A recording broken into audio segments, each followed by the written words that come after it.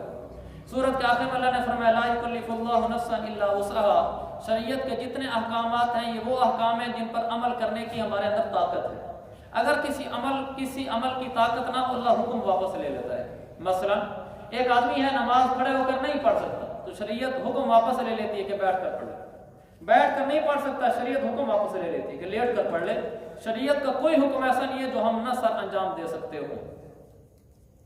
سورت آل عمران، سورت آل عمران کے شروع میں اللہ نے ایک اپنی توحید کا خوبصورت جملہ ارشاد فرمایا یصورکم فی الارحام کیف یشاء، اللہ ماں کے پیٹ کے اندر بچے کی تصویر بناتا ہے۔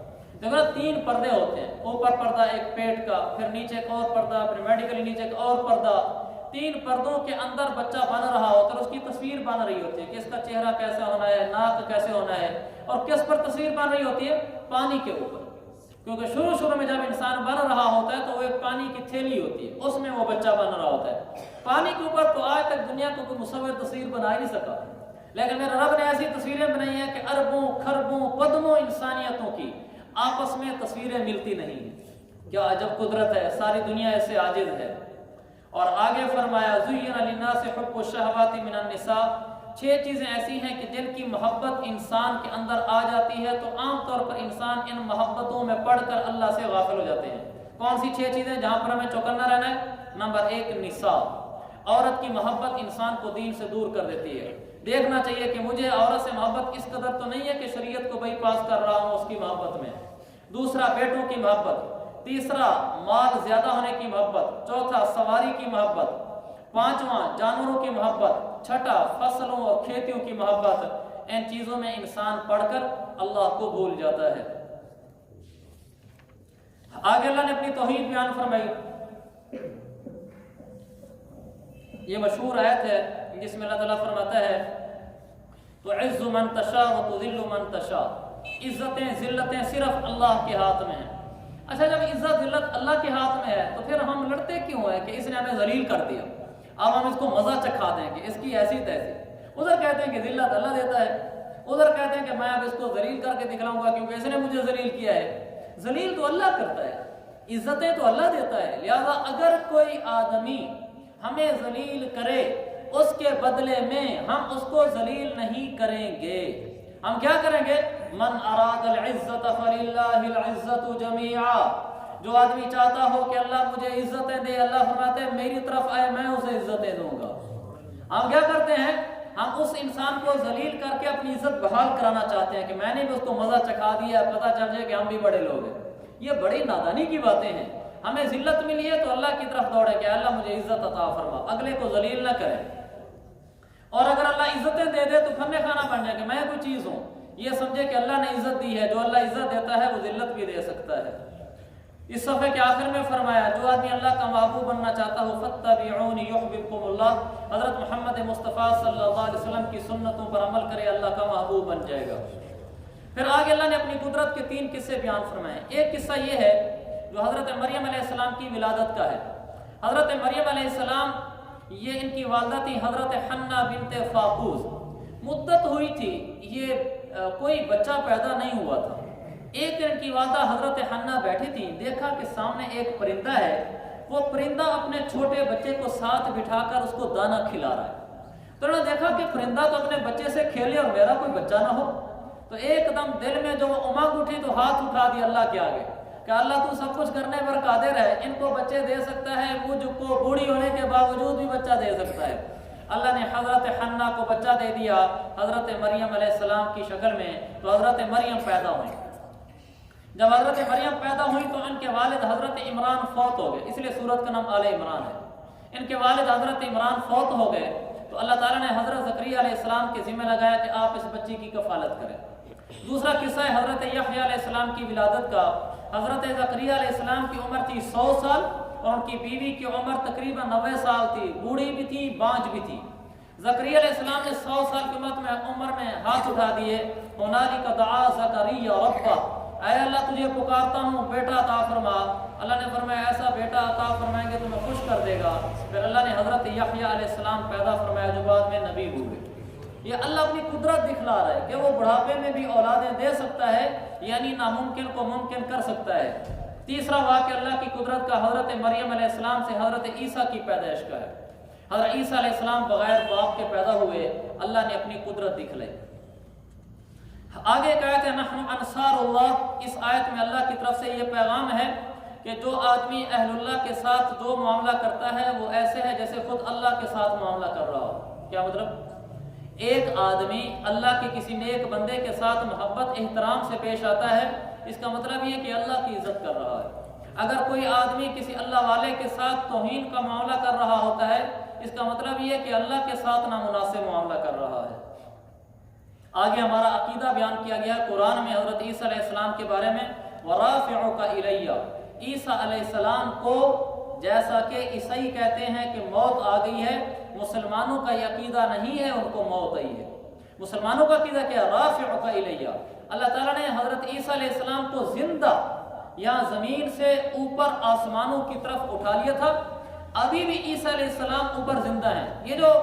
یہ آپ نے دیکھا ہوگا نا ان کے گرجا گھروں پر یہ نشان بنا ہوتا ہے جمع کا، صلیب کی علامت ڈیٹول پر بھی بنا ہوتا ہے۔ یہ جو جمع کا لمبا نشان بنا ہوتا ہے نا، یہ جمع کا لمبا نشان ان کے مذہب کی ایک علامت ہے۔ جمع کا نشان کا مطلب یہ کہ ان کو سولی دی گئی، تو ان کا عقیدہ یہ ہے کہ عیسیٰ علیہ السلام کو سولی دے دی گئی تھی، اور ہمارا عقیدہ یہ ہے کہ نہیں، وما قتلوه وما صلبوه ولكن شبه له، اللہ تعالیٰ نے ان کو زندہ اوپر اٹھا لیا تھا، ان کو سولی نہیں ملی تھی۔ لہذا اس میں کبھی بھی عیسائیوں کی ان باتوں میں نہیں آنا چاہیے کہ وہ کہتے ہیں کہ عیسیٰ علیہ السلام کو سولی دی گئی تھی۔ ہمارا عقیدہ ہے کہ سولی نہیں دی گئی تھی، اللہ نے زندہ اوپر اٹھایا تھا۔ آگے نجران ایک علاقہ ہے، وہاں کے 60 افراد پر مشتمل عیسائیوں کا ایک وفد آیا اللہ کے نبی کے پاس، کہنے لگے عیسائی مذہب ٹھیک ہے، اسلام مذہب غلط ہے۔ اللہ کے نبی نے دلائل دیے تو ان کی سمجھ میں نہیں ہے، ٹیڑھی عقل تھی نا، سمجھ میں نہیں آنے کا مطلب یہ ہے کہ یعنی اکڑ گئے آگے سے، کہنے لگے نہیں ہم صحیح مذہب والے ہیں۔ اللہ کے نبی نے کہا تو ٹھیک ہے پھر آجو سامنے میدان میں مناظرہ کر لیتے۔ فرمایا تعالوا ندعو ابناءنا وابناءکم ونساءنا ونساءکم، لو تم اپنی بیویاں، میں بھی لاتا ہوں اپنی بیویاں، تم لاؤ اپنے بچے، میں بھی لاتا ہوں اپنے بچے، تم بھی آؤ خود، میں بھی اترتا ہوں خود اس میدان میں۔ پھر اللہ کو پکارتے ہیں کہ نجعل لعنت اللہ علی الکاذبین، سامنے تم کھڑے ہو جو عیسائی ہو، ان کے بڑے بڑے پادری، عالم، پیشوا، رہبر، رہنما، بڑے بڑے لوگ تھے، تو اللہ کے نبی نے کہا تم سامنے کھڑے ہو جاؤ، ادھر میں کھڑا ہو جاتا ہوں، میں اپنے بال بچے لے آتا ہوں، تم بھی لے آؤ۔ پھر یہاں کھڑے ہو کر دعا کرتے ہیں کہ یا اللہ ہم میں سے جو جھوٹا اس پر اپنی لعنت برسا، ادھر ہی نظر آ جائے گا، یعنی یہی فیصلہ ہو جائے گا جو فیصلہ ہونا ہے۔ تو وہ پھر بھاگ گئے، پیچھے ہٹ گئے۔ تو ان میں سے ایک عیسائی نے کہا بھی صحیح کہ اگر آج ہم آگے مقابلے اور مناظرے کے لیے اتر جاتے تو پوری روئے زمین پر ایک عیسائی بھی باقی نہ رہتا، آج سب کو صفحہ ہستی سے اللہ مٹا دیتا۔ پیچھے ہٹ گئے اور اسلام کھلی آنکھوں اپنی فتح کے ساتھ سامنے آ گیا۔ آگے اللہ تعالیٰ فرماتا ہے عالموں کے بارے میں کونوا ربانیین، کہ اصل عالم ربانی وہ ہوتا ہے جس کے اخلاق بھی اچھے ہوں، جیسا کہ مفسرین نے لکھا ہے۔ عالم وہ ہے جو اللہ والا ہو۔ جس عالم کا اللہ سے تعلق ہی نہیں ہے وہ عالم ہی نہیں، وہ عالم ہی نہیں ہے جو اللہ کے آگے روتا نہ ہو، اللہ کے آگے جھکتا نہ ہو، اللہ سے تعلق نہ ہو۔ اور اس قرآن کے اس سپارے کے سب سے آخری صفحے میں فرمایا اللہ کے نزدیک دین صرف اسلام ہے۔ وَمَن يَبْتَغِ غَيْرَ الْإِسْلَامِ دِينًا فَلَن يُقْبَلَ مِنْهُ، جو آدمی اسلام کے علاوہ کوئی اور مذہب لے کر اللہ کی بارگاہ میں حاضر ہوگا، اللہ نے فرمایا میں ہرگز قبول نہیں کروں گا۔ صرف اسلام ایک مذہب ہے جس پر آخرت میں جنت ملے گی، اس کے علاوہ سب مذہب والے جہنم میں جائیں گے۔ اللہ تعالیٰ ہم سب کا خاتمہ ایمان اور اسلام پہ فرمائے۔